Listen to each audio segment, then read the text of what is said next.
Huh. Ooh. Huh. Ooh. Huh. Huh. Baby girl, she a flex-em. Shut down, lay it and she next-em. Woo. Everything that she do, she slay it down, ain't nothing new. Yeah, huh. She's a bomb queen. Every time I'm on done dream. You are now tuning in to Blue Media. Yes, what's up, everybody? Welcome back to Blue Media Podcast. I am your co-host, 𝐂𝐀𝐀𝐌𝐁𝐄𝐑𝐙, a.k.a. Blue Luciano, the author of The Shadows of Ezra book. Don't forget to go cop that. Also freestyle, music, party promoter, I guess all of the above. Today, on my right side, I have a special guest for you. But before we get into that, we want to let you know about this tea on the table right here. Voices by 𝐂𝐇𝐀𝐌𝐁𝐄𝐑𝐙. Now, this Voice to Life tea is amazing. If you're an artist, if you do, promotions, you're on the mic, you do comedian work, I guess motivational speakers, anything with your voice, this is a great tea. This tea right here it has the marshmallow root, licorice root, cinnamon, bark chips, Sibley M. I know a lot of people are familiar with elderberry, of course, ginger root, citrus and sunburst blend. And this tea is not only saving people's lives, I'm joking, it ain't saving lives, but if you do music and you use your voice, it's saving your vocal box. You know what I'm saying? You should try it, look into it. Voices by 𝐂𝐇𝐀𝐌𝐁𝐄𝐑𝐙 is the Instagram. And today, on my right side, I got one of the heaviest juggernauts, entrepreneur, a heavy hitter, endeavor, films, movies, promotions, artist, business owner. On my right side, I'm here with who? D.Chamberz, 6'2", no time for the small talk. Morris Chestnut of this rap thing, the Blackjack Tripper. Yes, sir. Yes, sir. You heard the guy. If you don't know, now you know.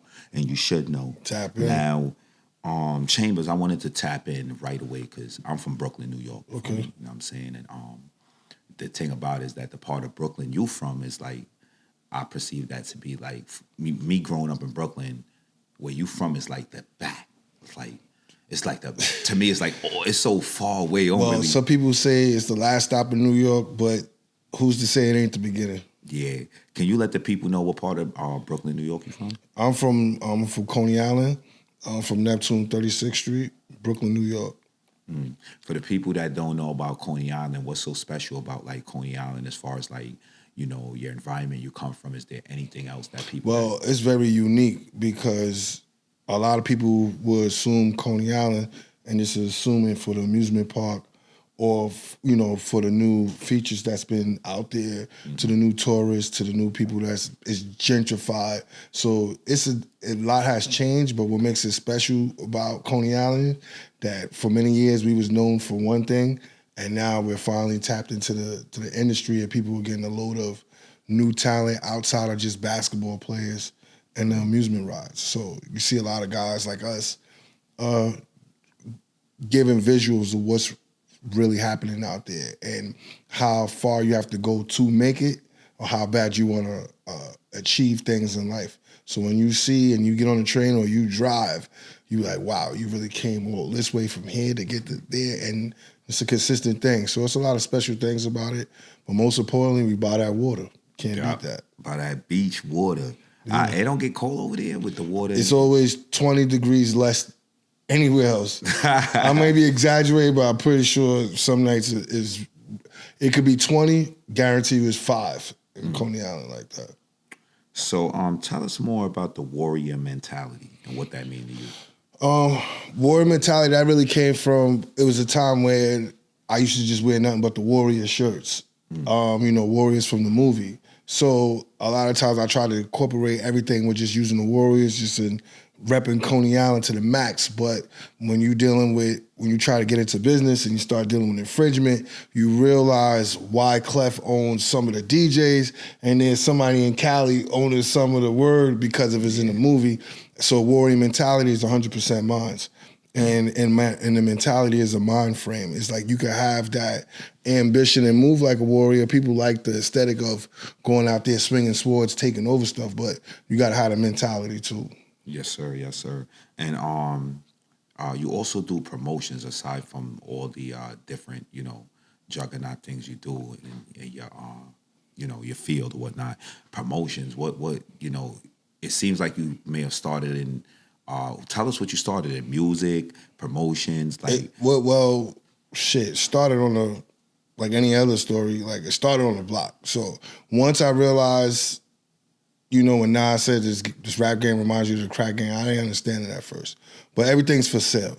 And then it's like how you package it, how you decide to tell your story, whether it's through music, whether it's through events, whether it's through acting.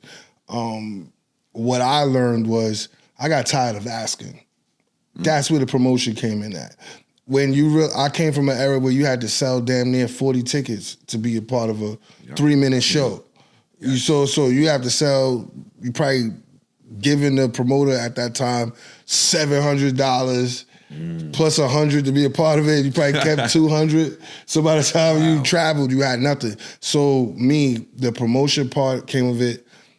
I always have to every interview, I'm always going to give him a shout out. I'll have to give it to Pedro because when he used to book me to be at the strip club called Trap House that was in Queens, I always came to the door with 20, 30 people, making sure I clear that little stipend they was gonna give me with the little bottles or whatever to break the record and show love. Once I realized that nothing was going on from like 7 to 12 before the strippers really come out, I used that time to break artist records in the strip club. So it became, instead of just throwing the money on the girls, perform it with the girls in the club. So that's where Trappers only came from, because it came from the Trap House strip club. Oh, okay. You know what I mean? So the promotion came in when I always used to ask the promoters, like, who's the DJ coming that night? They always be like, oh, you just want to get your record? I get it to them. I was like, no, I'm just asking who's coming. So I used to ask so I could judge my marketing based off who's coming for the night. And once I realized like the merch, being a true indie artist, you gotta really fend for yourself. You gotta sell everything except your soul and your ass out here. You get it? Facts, for real. And but so how'd you get so business inclined? Like your intellect is on as far as like on a business aspect, music. Did you go to school for this, or like did you learn from experience? I would like to. It's best of both worlds. I'm from Coney Island for sure. I went to John Dewey, when that didn't go too well. I went to Wando High School, I went to night school, I went to trade schools, I went to marketing schools. Anything that was 6 months short trade school, I think I cleared the whole train at one time. It's like, I did that.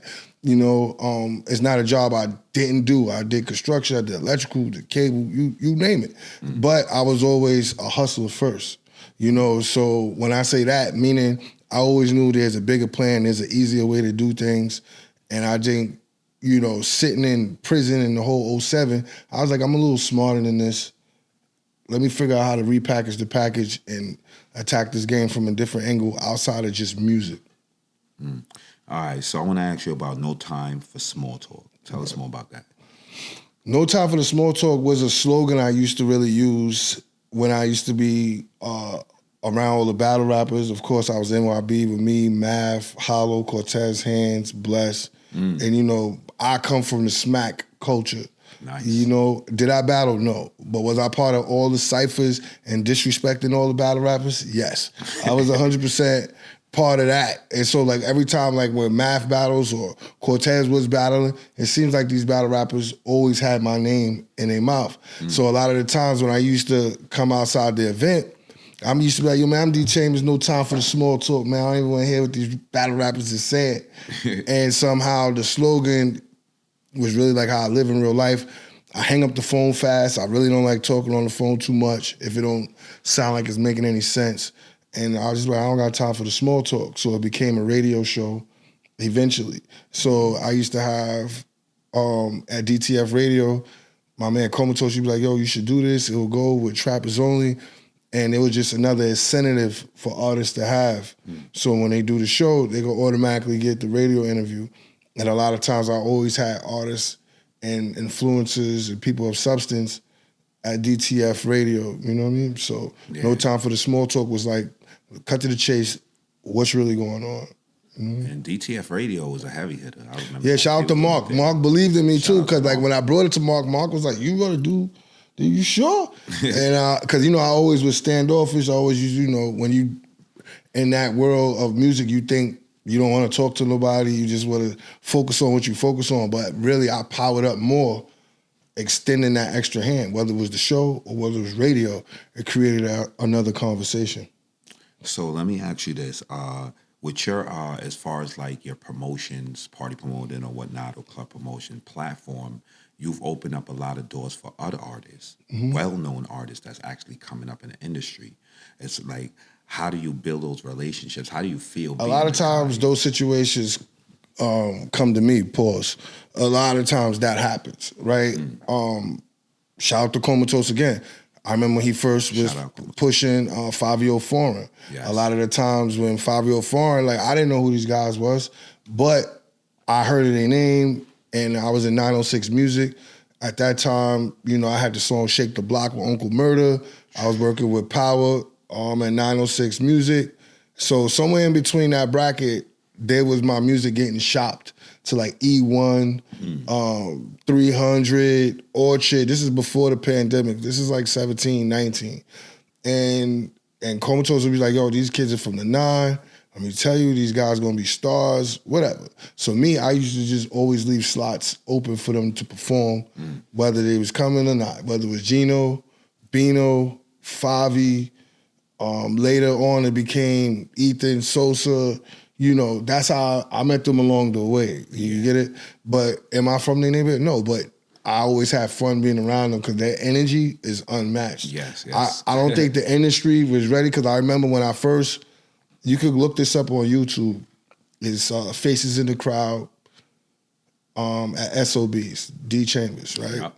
And you could look, and you know what I'm saying, before the big drip, you could see like how I was just giving opportunity. I gave out like 4 opportunities like to dancers / rappers, whatever at that time. And Fivio Foreign was one of the ones I can honestly say took off. Yep. And I remember when I brought him to E1, not that, I don't know, like, I don't want to name drop and say like who I brought it to, but when I was like, yo, look, this kid is out of there. Like, the numbers are there, whatever. They just didn't hear it. At that time, Young and May, was popping. Bobby Smurda and them just got indicted. So they didn't hear drill music coming at the time.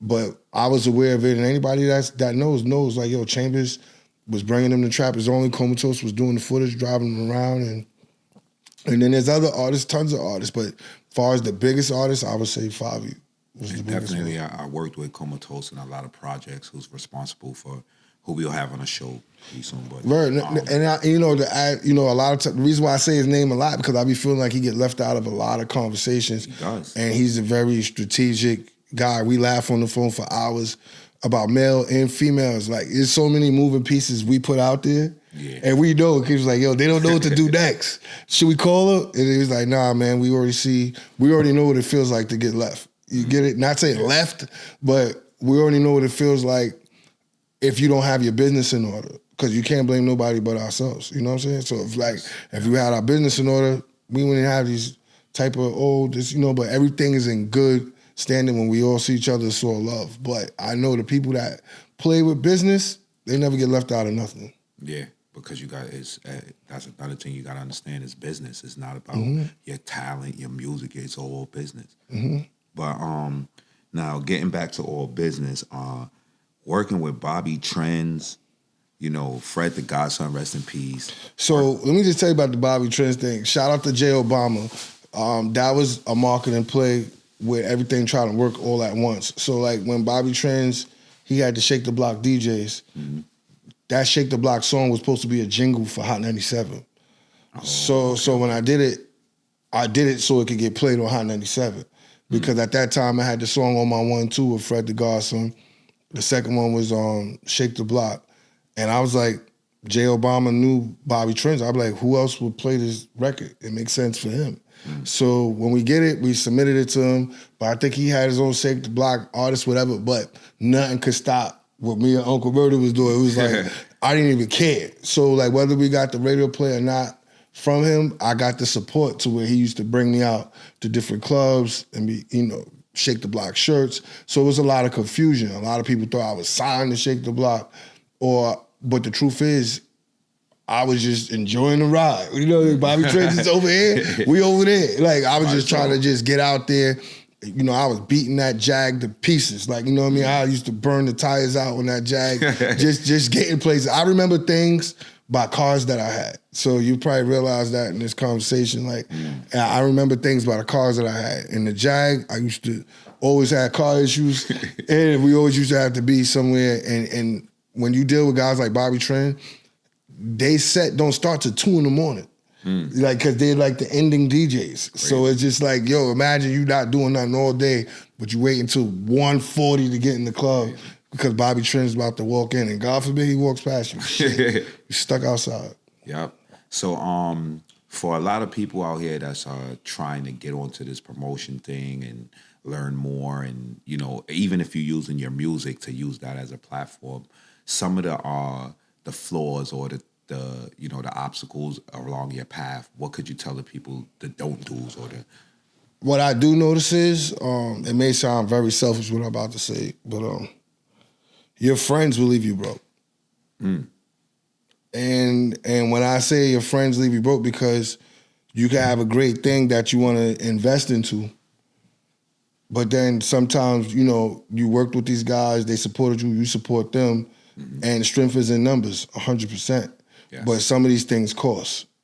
So some of the times when you're going to pay for a certain DJ, you're paying for a certain venue, a certain sound system, sometimes your friends don't understand that you really might need that $30 at the door. Sometimes they might not digest, like, you can't just get on this stage. I just let you rock for like 5 stages straight. You tagged me, you did all the right things, Yes. But this particular one, I have a partner, he's expecting a certain amount of dollars. Some people be like, man, fuck Chambers, right then and there. I don't fuck with that nigga. I went to mad at his shows, and you see how he do me? Nah, they'll leave the chat, do all that. But, sometimes to me, that just created tough skin, because real supporters will support you, because I'm an artist first. I wasn't the guy... I don't like when people say promotion, I kind of cringe a little bit, but I'm an event planner. I plan events. So I know how to create an event that's going to make everybody want to be a part of that event. Nice. The promotion comes from when I need everybody fucking there. So I know who to reach out to for that. But one of the most downfall is nobody's going to put the money in, and nobody's going to take $1 out either, but nobody's definitely not going to really be quick to put money in. Facts. Because when everybody's finished performing and they done and they tagging that favorite DJ, guess who's left behind to have to pay that same DJ? I'm just keeping it 100 with you. But sometimes people don't see that part of it, and sometimes people may overvalue what you got. You might have broke zero or went in the negative. They don't give a shit. They be like, on the next one. You know what I mean? And then when it's for you, and they're like, you see, what I always tell artists is like, pay attention who shows up for you when the names aren't there. If this DJ wasn't here, would those same people go crazy to be in there? So like, there's a lot of things with that promotion, especially when you're an indie artist. What I think I showed, I would like to think I'm one of the few. Shout out RP to Hollywood Play, first and foremost. RP. Right? Hollywood Play. Why? Because that was one of the guys who was like neck and neck, pause, with the promotion in the street. Like, he used to sell CDs in the street. I didn't go that crazy. Like, downtown, aggressive, $5. Like, for real. He was getting it. From that to Nutcrackers, you name it, he was selling it. B, I watched him, like, be one of those guys who be like, yo, 400. I'd be like, damn, nigga, 400. Trappers only, I'm like, man, look, 150. And I realized whether it's 150 or 400, nobody want to pay shit. Facts. So when you really get to a level when you look at the gates barely getting ripped off at Summer Jam, you realize nobody want to pay for shit. You go to the Barclays, everybody take pride in getting backstage. It's like something we spoke about earlier, is like getting the everyday person to be a part of what you're doing. And sometimes the everyday person will show more love and spend more than the person the world think has value. You will go into the negative if you don't think right. That's crazy. And throughout your career, you've done a lot, but one of the most biggest achievements I would say is you reaching national charts. Can you tell us about that and like how much pain you put behind that to actually? You want to say like national charts? Me, I would say is my biggest moment was restoring the courts in my neighborhood.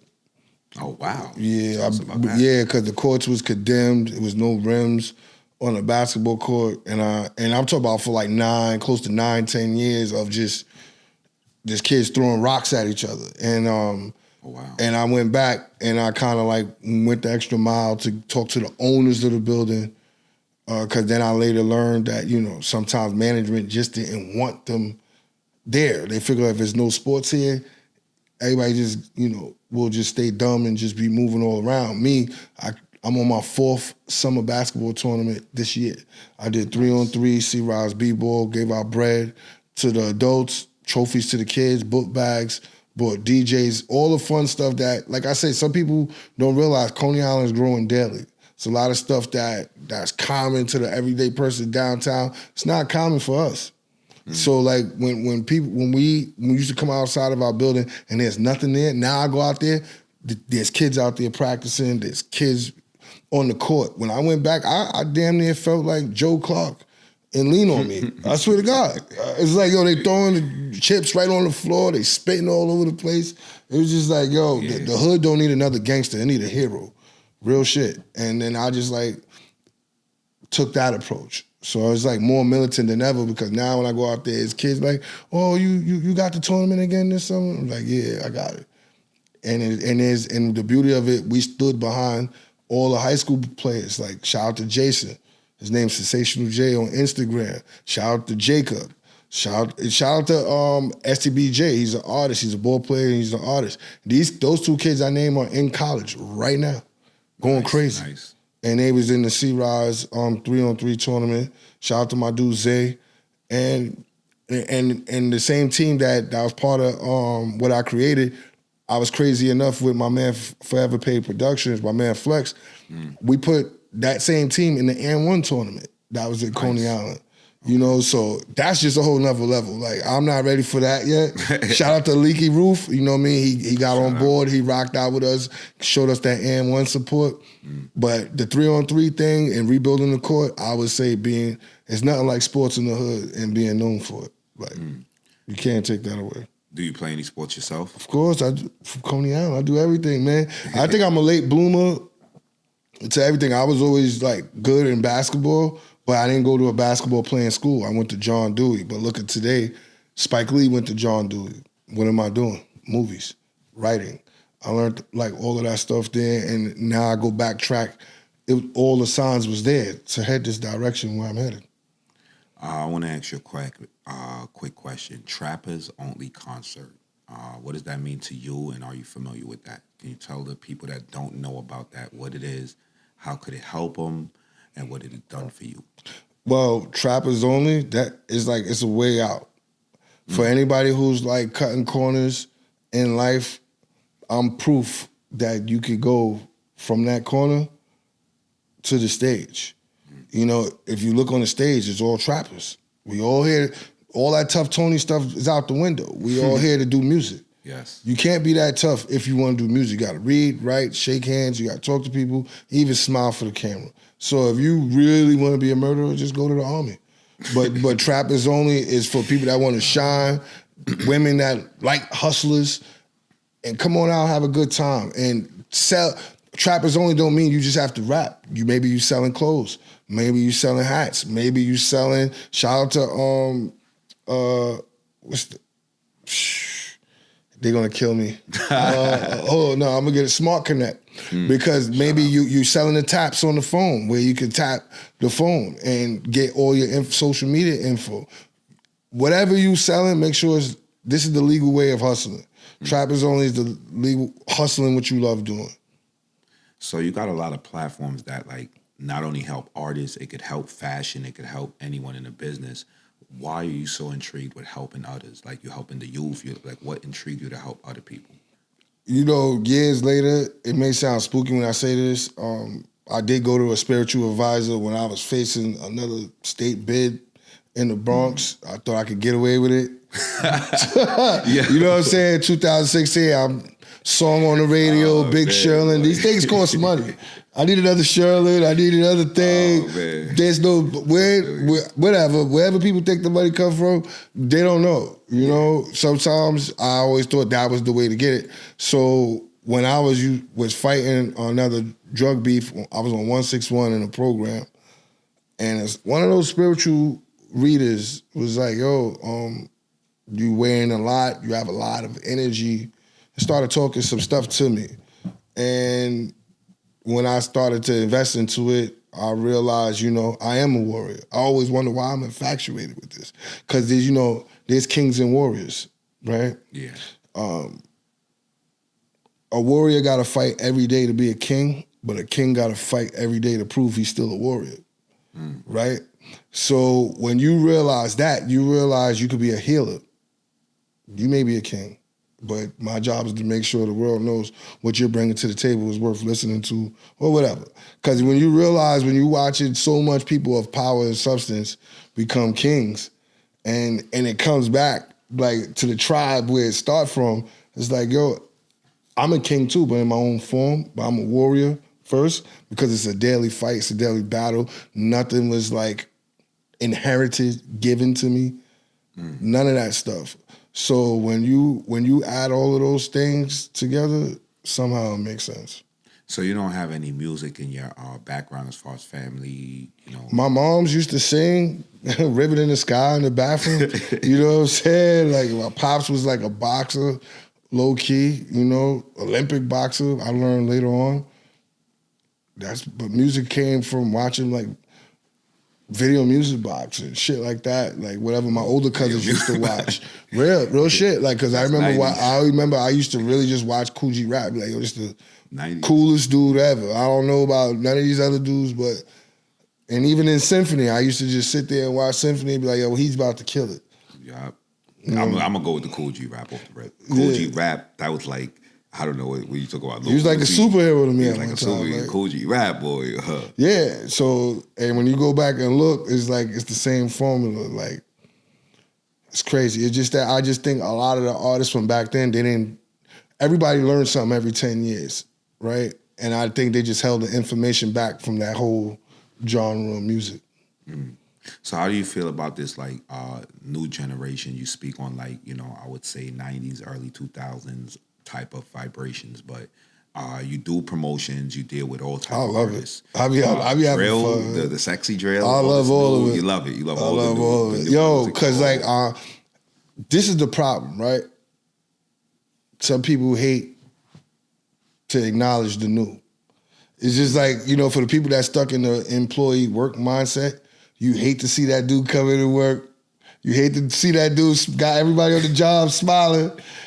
You hate to see that dude go in the manager's office and getting patted on the back. And then you be like, yo, man, I don't fuck with that nigga. You're like, what?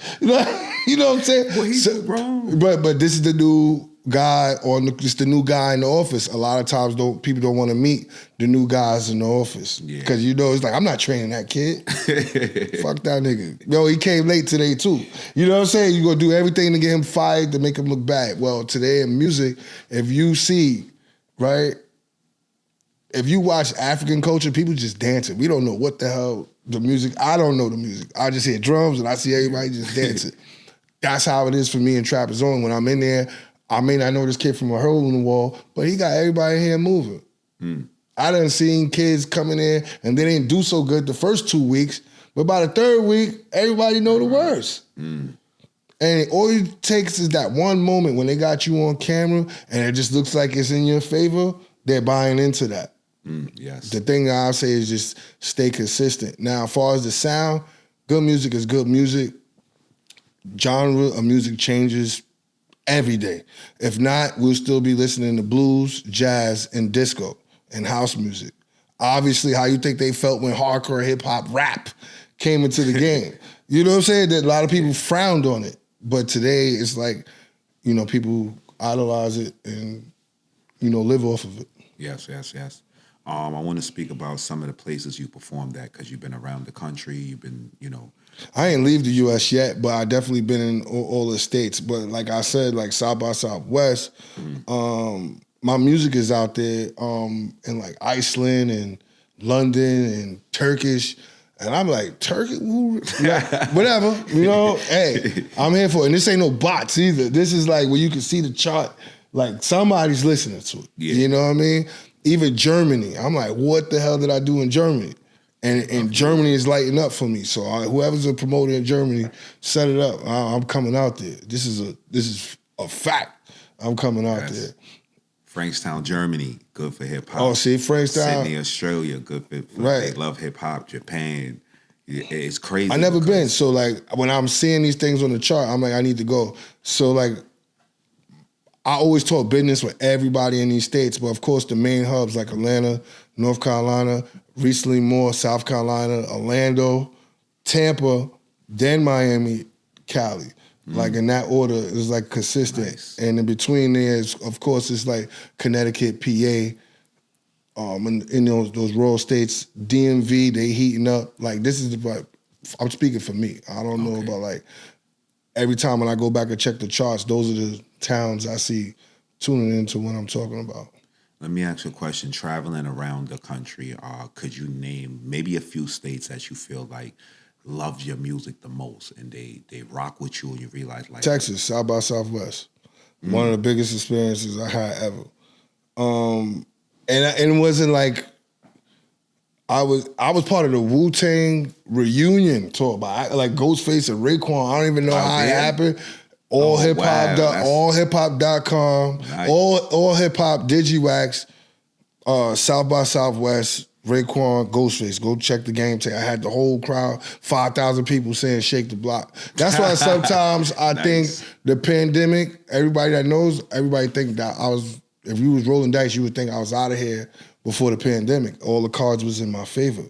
So, but I think I took off more in the pandemic because everybody, you can't throw money and stunt on me in the strip club. You had to stay home and rap. Yeah. So it was all about marketing, and I think that's what people realized. I was just a marketing genius. I was coming up with challenges, masks to wear, and I was driving. I felt like I was Will Smith and Legend. You know what I'm saying? I was by myself driving, getting shit done, man.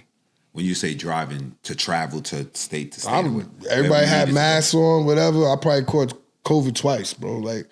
Yeah, oh, wow, you was outside. Yeah, Trappers Only was happening during COVID. I didn't stop. Wow. It was only like 2 people that was crazy enough to throw events still doing that, and that was me and Fluff Jones. Before it was like, we on tour, he had only one in America. And Ron Suno and all of them was part of that platform. And I had Trappers Only. Shout out my boy Fluff Jones, you know that. And also another person, DJ Hot Rod. Shout out to Hot Rod. Hot Rod always I always give it up to Matt Millie, Hot Rod, because in Queens, they was the guys who like showed me love in Queens. Like there was a lot of DJs that showed love, but whenever I walked in the Hall of Fame or I walked into any of these spots, Secrets, they rolled it out for me. And this is before I got on the other side. This is when they made it mandatory, like, I would ask for a number. Can you break 15? Yo, come on, man. I just had 30 last night. You still asking me? You know what I mean? So I'm from that era. But you know what? I think we need to get into the habit of cracking that whip again because there's no way in hell artists are showing up by themselves like this. It has to stop. Man, we was just talking. It has to stop. You want me to make the show, promote the show, pay the DJ, and bring the crowd? Who are you bringing? Like, we have to like really figure this out. That's why I swear, out of everything we spoke about before, it's like, how do we get that regular, everyday people? People might have to go back to selling them 40 tickets, bro. Maybe that's why, somebody said, I might have fucked the game up. You know what I mean? Telling artists you could just pay and just show up. And it's not that. The thing is that, you know what I'm saying, this is logically, you should just know that. Who it's a business, so who wants to invest in you? And just because you got a name, but you can't bring nobody out. I did an event with my artist, Vanity, and by herself, We bypassed the bar guarantee. She proved that basically bringing out a crowd, you can make money. You can make money not just like with the event, but you can make money with them downloading, promoting you, marketing you.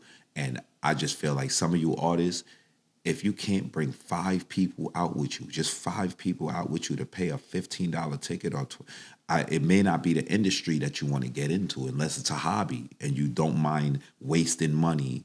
Because it's like, if you can't bring 5 people out, I don't see how you see yourself going. You know what it is? Sometimes people be burnt out too.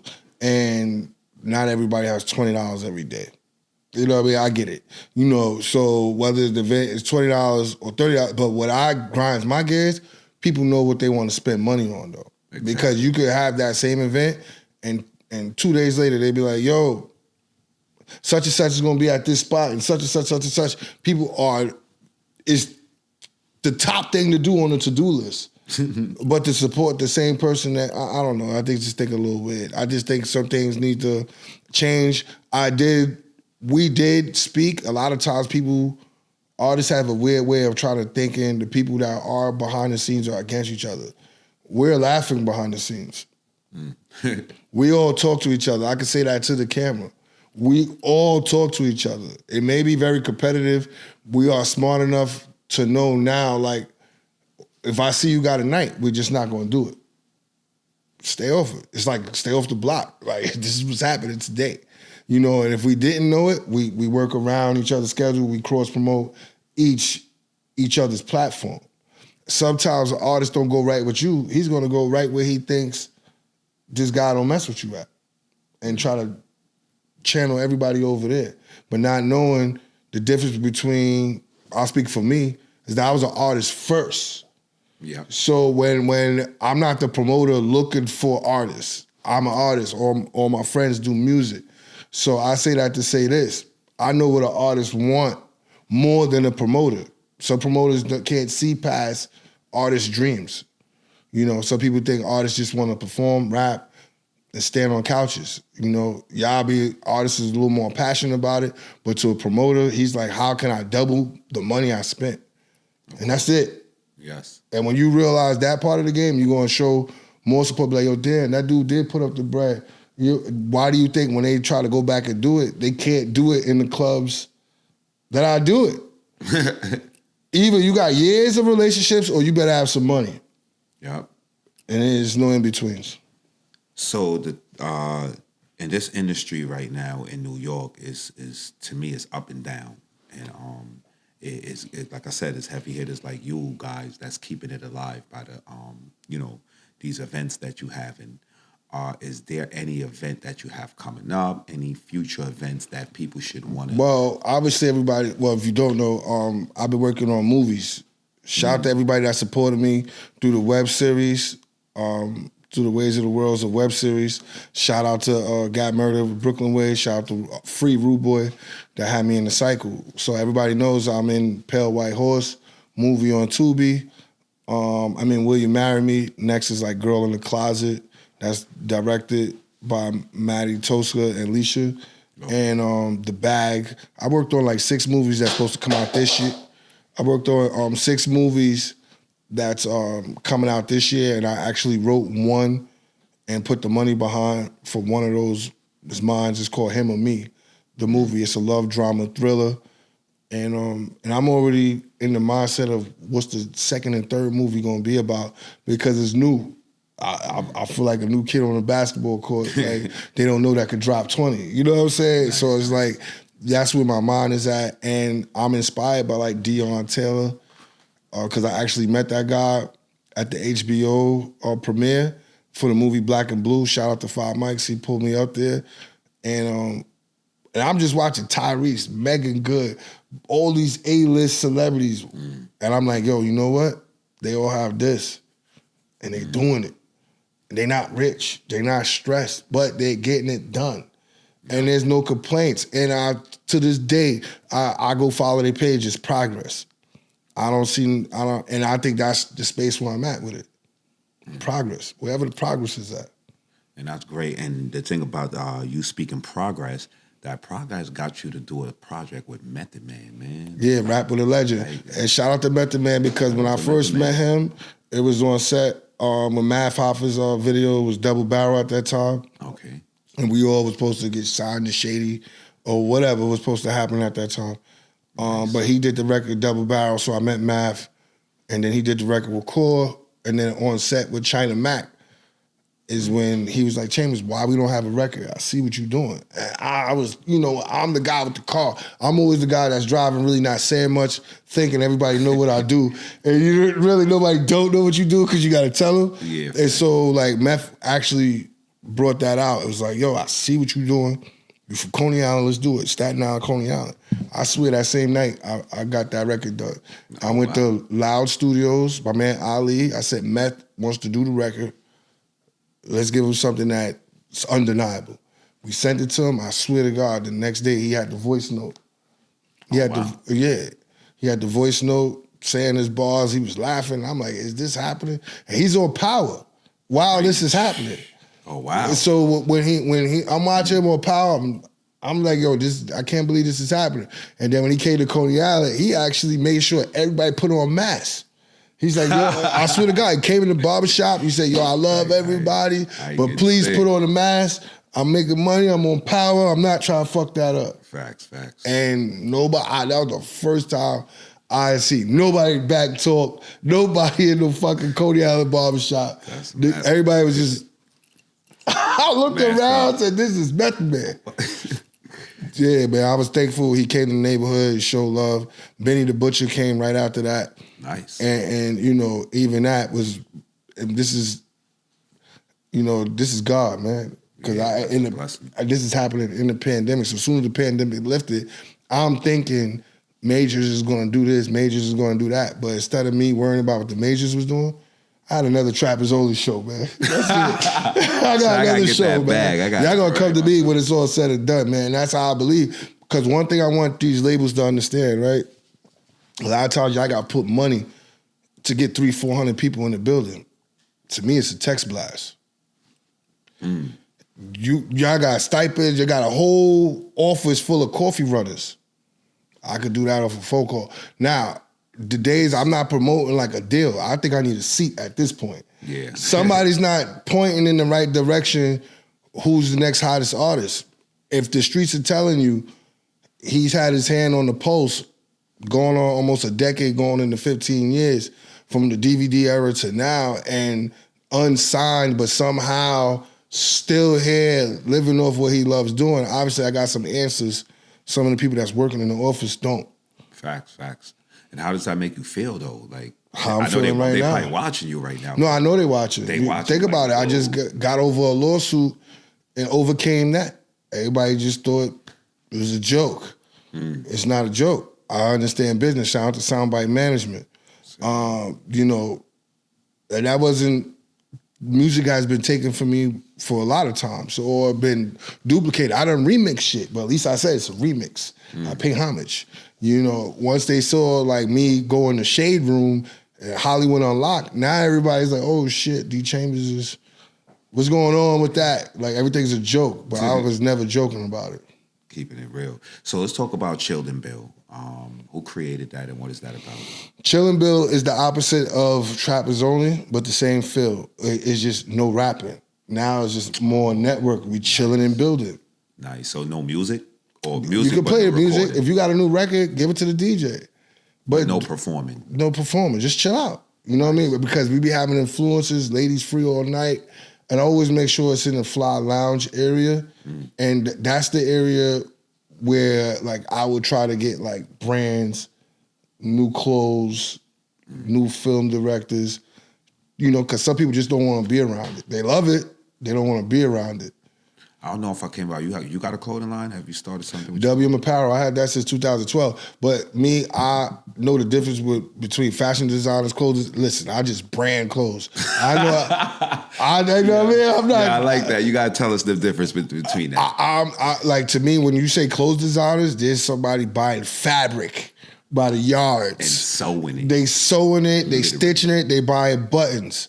Me, Unfortunately, I just know how to put words on the shirt, images, and it's going for sale. The minute it's done and it's cooled off, I'm selling it. And I know how to sell. I know how to brand something. And that's what I'm good at doing. And a lot of these fashion designers, and shout out to 𝐂𝐀𝐀𝐌𝐁𝐄𝐑𝐙, they know I could brand the fuck out of something. I'll wear that shit 3 days in a row and make it seem like I don't want to wear nothing else. And you know what I mean? And shout out to Avia. They send me boxes of sneakers to my house. Shout out to like all the stylists that send me clothes, you know, because they know I know the power of branding. So you got a big Trappers event coming up soon. Actually, Monday. What's that? March? Tomorrow. Tell us about that. What made you want to connect with that with Media Mondays? I got a fun story about that. So I'm gonna tell you. When I first saw Media Mondays, you know, I knew I was doing chilling bills. I used to have mingling Mondays, and then I just transferred it to Tuesday because that was the date the club had available for me to just rock out. When people was doing Media Mondays, at first I thought it was people jacking the idea or trying to combat the whole idea of artists performing, doing whatever they wanted to do. But they had a good real estate in the city. I had no issues with them. But then this year, I saw a flyer when I was promoting I Love New York. Like, you know, live concert, very cliche, but I Love New York with Drewski, you know, talent, music, live concert.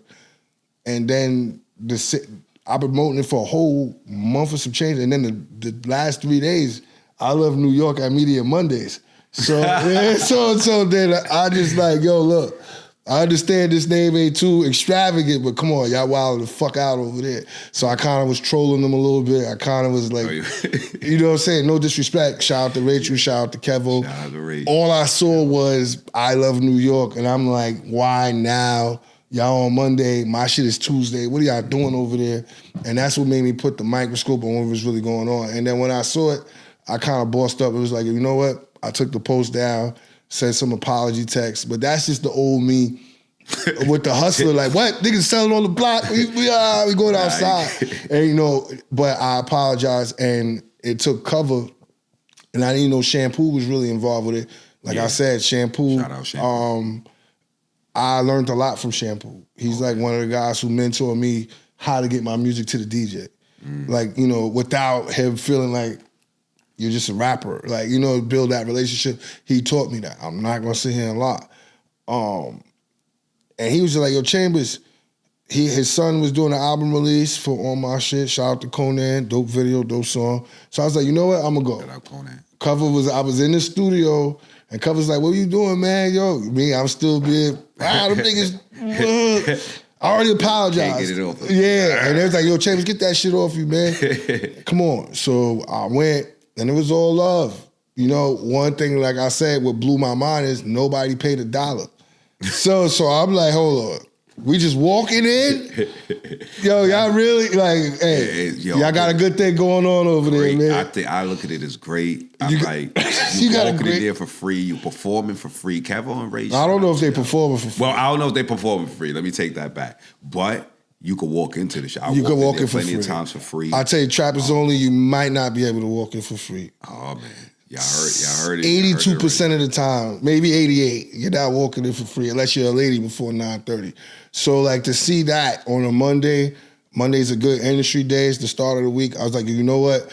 Rachel was the first one to be like, Chambers, we wasn't trying to steal it, da da da da. And I was like, yo, I ain't tripping. And once we spoke, she, you know, Shampoo just like, oh, he's coming back next week. And I'm like, oh shit, the sauce is on. So yeah, I just was like, see the flyer. I didn't jump out the first week, but I made it so the following week so I could get on my heavy hitters that really truly support Trappers only. Not the guys who like put me on the list. Like those guys, I swear.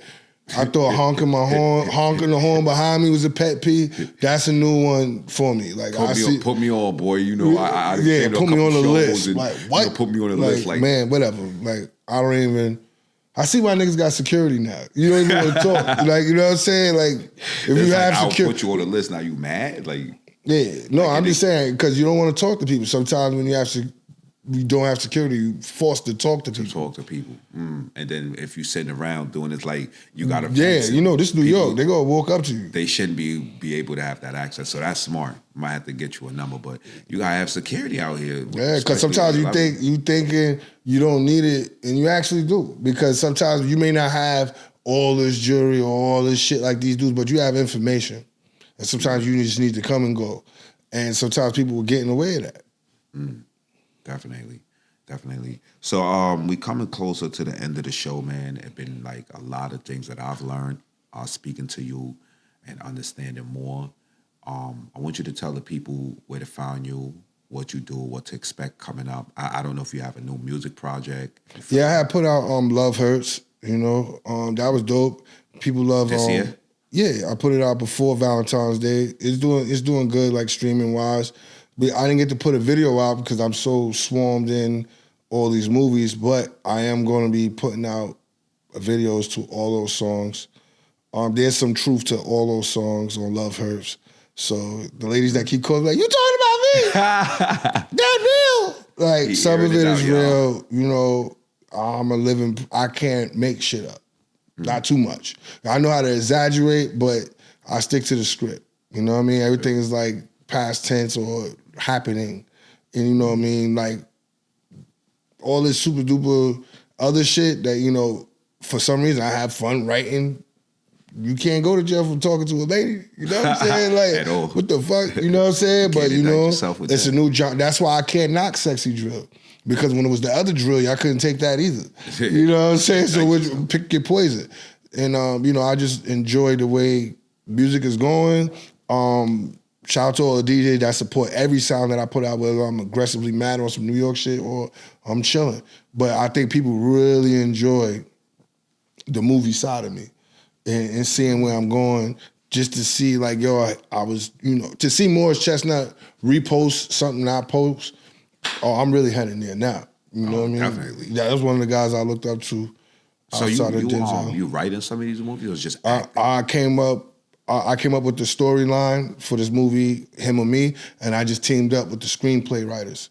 You know, you gotta be careful with the words here. You know what I'm saying? Like you see, I had designer and clothes on. I came up with the story. I got teamed up with a screenplay writer. Maddie Tosca has been like quarterbacking, you know, switching a few words here and there, changing a few scenes so the look could be 159%. You know what I mean? But I'm learning patience. Being on the set for 10 to 12 hours, that's not a joke, bro. Damn. I'm talking about you go over there 10 o'clock and you might not come out till 2 in the morning.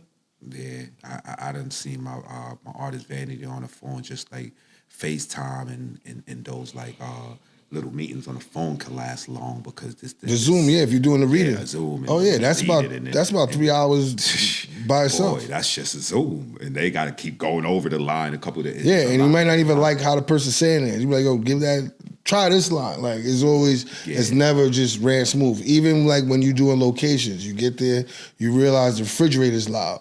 You be like, what the fuck? The refrigerator. Like, you know what I'm saying? Like you finally got the place, you're happy, and the refrigerator is making the most loudest noise in here. Yeah. You know what I'm saying? No, this is just little things that, you know what I mean, that I'm learning.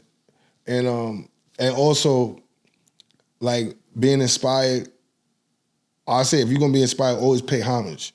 Say it. Don't just say you inspired. I'm inspired by Ice Cube.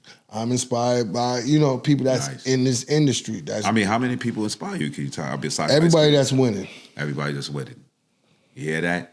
Well, listen, thank you for watching us here on Blue Media Podcast. Chambers, can you tell them like where to find you? YouTube, you can find me by the nearest TD Bank when they deposit that money. For sure. But you can find me on Instagram for now, D.Chamberz with a Z, CIW, WM Apparel, Trappers Only Show. Chill and build events. Follow my new movie that's coming soon, Him and Me. Also hit up Tubi. Tap into Girl in the Closet coming soon. And directors, if you want to check my resume, go to IMDb, Instant Movie Database. You'll see my credits is there because it's only a amount of time the pro bono stuff gonna stop. You get it? Yes. Yes, it was great having you on the show, Chambers. Appreciate it. I love the setup. Love everything you got going on, man. Thank you so much. We appreciate you. We're looking forward to doing business with you or whatnot.